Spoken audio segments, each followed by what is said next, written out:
নমস্কার, কেমন আছেন আপনারা সবাই? আমি সুজাতা, আমার সহজ রান্নাতে আপনাদের সবাইকে স্বাগত। আজকের রেসিপি চিকেন তেহারি।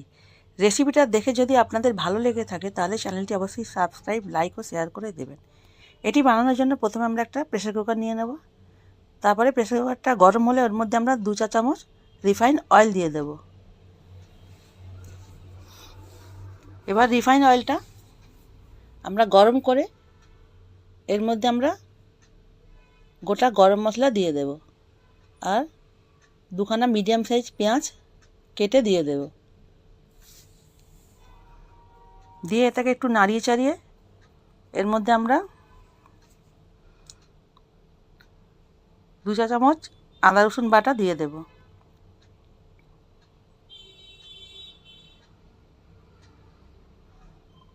এবার মশলা ও পেঁয়াজটা একটু ভালো করে নাড়িয়ে চাড়িয়ে ভেজে নেব।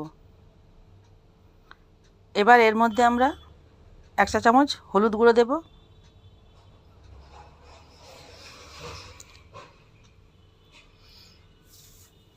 হাফ চা চামচ লঙ্কার গুঁড়ো দিয়ে দেব।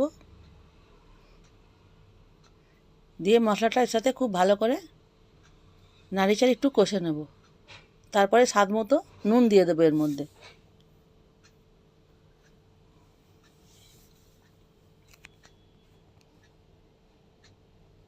দিয়ে মশলাটাকে ভাজতে থাকবো।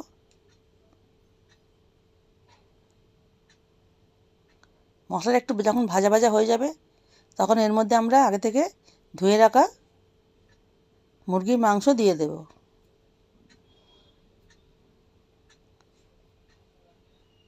তারপরে একটু নাড়িয়ে চাড়িয়ে এর মধ্যে আমরা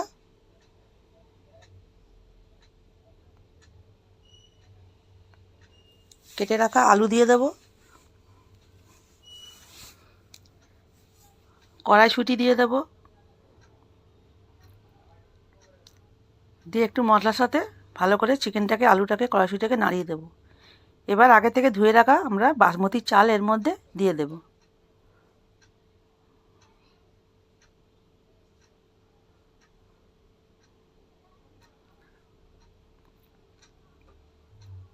আমি এটাকে বাসমতি চাল দিয়েছি, আপনি ইচ্ছা করলে গোবিন্দভোগ চালও দিতে পারেন।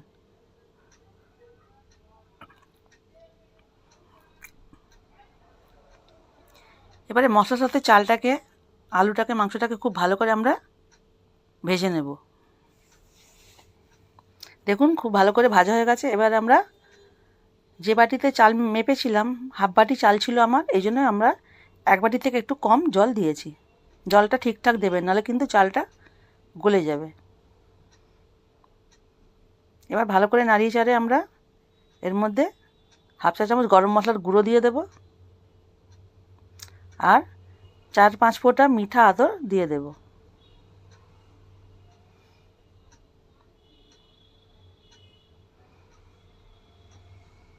দিয়ে এটাকে একটু নাড়িয়ে চাড়িয়ে আমরা কুকারটাকে ঢাকা দিয়ে দেব। দিয়ে 2 সিটি লাগিয়ে দেব। 2 সিটি হওয়ার পর যখন গ্যাসটা পুরো বেরিয়ে যাবে, দেখুন কত সুন্দর ঝরঝরে ভাত হয়েছে।